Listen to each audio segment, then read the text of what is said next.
WhatsApp people, কাছের মানুষজন, আসসালামু আলাইকুম। আশা করি সবাই ভালো আছেন। তো সবাইকে আমার 28 নাম্বার ব্লগে স্বাগতম। আমি আজকে যাইতেছি ব্রাহ্মণবাড়িয়া সদরে অবস্থিত বাদুগরে আবি রিভার পার্কে। আমার আজকের ভিডিওতে আবি রিভার পার্কের প্রাকৃতিক সৌন্দর্য এবং এই পার্কের ভিতরে কি কি আছে সবগুলো বিস্তারিত ভিডিওর মাধ্যমে দেখানোর চেষ্টা করব, এবং যারা কখনো এই পার্কে যান নাই তাদেরকে পার্কের লোকেশনটা দিব। আপনারা কিভাবে ব্রাহ্মণবাড়িয়া সদর থেকে ওই পার্কে যাবেন। আপনারা ব্রাহ্মণবাড়িয়া সদর কুমাশিল মোড় থেকে সরাসরি রিক্সা দিয়ে যেতে পারেন ওই পার্কে। ভাড়া নেবে 60 থেকে 70 টাকা, অথবা প্রথমেই চলে যাবেন কাউতুরি বাস স্ট্যান্ড এবং সিএনজি স্ট্যান্ডে, তারপর ওইখান থেকে বরাবর চলে যাবেন বাদুগর বাস স্ট্যান্ডে।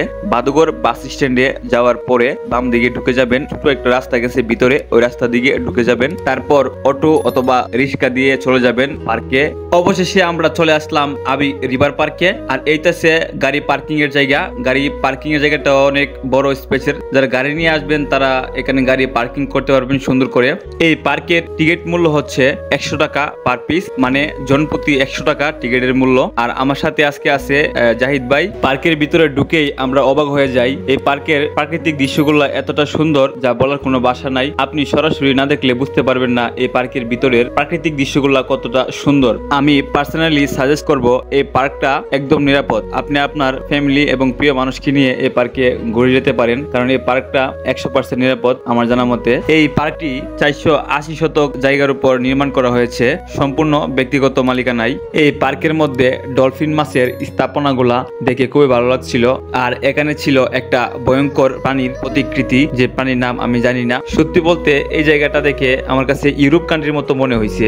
এই পার্কের ভিতরে রয়েছে তাদের নিজস্ব ক্যান্টিন, তবে এই ক্যান্টিনের খাবারগুলো বাইরের খাবার থেকে 1.5 গুণ বেশি দামে বিক্রি করে তারা। এই পার্কের প্রাকৃতিক সৌন্দর্য দেখে আপনি মুগ্ধ হবেন। এই পার্কের ভিতরে ঢুকলে আপনার মন ভালো হয়ে যাবে। আর আমার পিছনে যে দেখতেছেন এটা একটা পাখির ভাস্কর্য, এটা অনেক সুন্দর লাগছিল। আর এখানে আছে রাসেল ভাইপার। কিছুদিন আগে রাসেল ভাইপার সাপ বাংলাদেশে প্রচুর পরিমাণে ভাইরাল হয়েছিল, তাই তাদের স্মরণে এখানে রাসেল ভাইপারের ভাস্কর্য করা হয়েছে।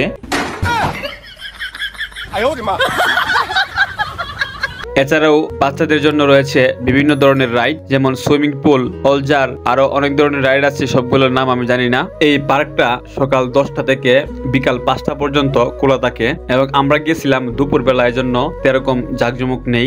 বিকাল বেলা হলে এখানে প্রচুর পরিমাণে পর্যটকদের ভিড় জমায়। আপনি যদি এখানে আসেন তাহলে ভুল করেও কোনো গাছের ক্ষতি করবেন না, তাহলে কিন্তু আপনাকে জরিমানা গুনতে হবে। এই ক্যাঙ্গারুর বড় ভাস্কর্যটা হলো এই পার্কের একটা বড় আকর্ষণ। তারপর এই পার্কে কিন্তু একটা ট্রেনের রাইড আছে, এটা হচ্ছে সেই ট্রেনের স্টেশন। আর সাথে আছে জাহিদ ভাই। জাহিদ ভাই অনেক খুশি আজকে। আমরা পার্কে থাকা অবস্থায় হঠাৎ করে বৃষ্টি নামে, আর ওই বৃষ্টিতে আমরা রেল স্টেশনের ভিতরে গিয়ে আশ্রয় নেই। আর এবং ওই মুহূর্তটা আমাদের কাছে খুবই ভালো লাগছিল।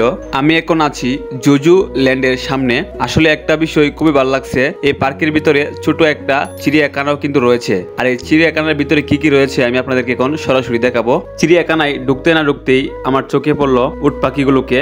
এই উট পাখিগুলো হাঁটতেছে, আবার খাবার খাইতেছে। তারপর চোখে পড়লো বিভিন্ন জাতের বিড়াল, আরো রয়েছে বিভিন্ন জাতের কবুতর, পাখি। এগুলো দেখতেছি আর ভাবতেছি 100 টাকার মধ্যে কম্বো প্যাক পেয়ে গেলাম, চিড়িয়াখানা প্লাস পার্ক ঘোরার সুযোগ পেয়ে গেলাম। আসলে বিষয়টা খুবই ভালো লাগার মতো। এই চিড়িয়াখানায় কিন্তু হরিণও রয়েছে বানর। আরেকটা বিষয়, এখানে গেলে আপনারা ক্লিয়ার থাকবেন যে বানর থেকে অবশ্যই সাবধান থাকবেন, মানে বানর থেকে একটু দূরে থাকবেন।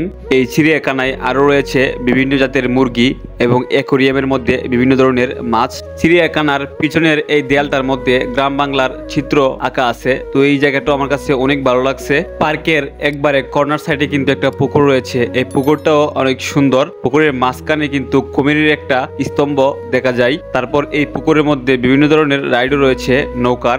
আমার ভিডিও যদি ভালো লেগে থাকে তাহলে অবশ্যই ভিডিওতে একটা লাইক করে দিবেন। লাইক করলে কি হয়, আমি ভিডিও করতে উৎসাহিত হই।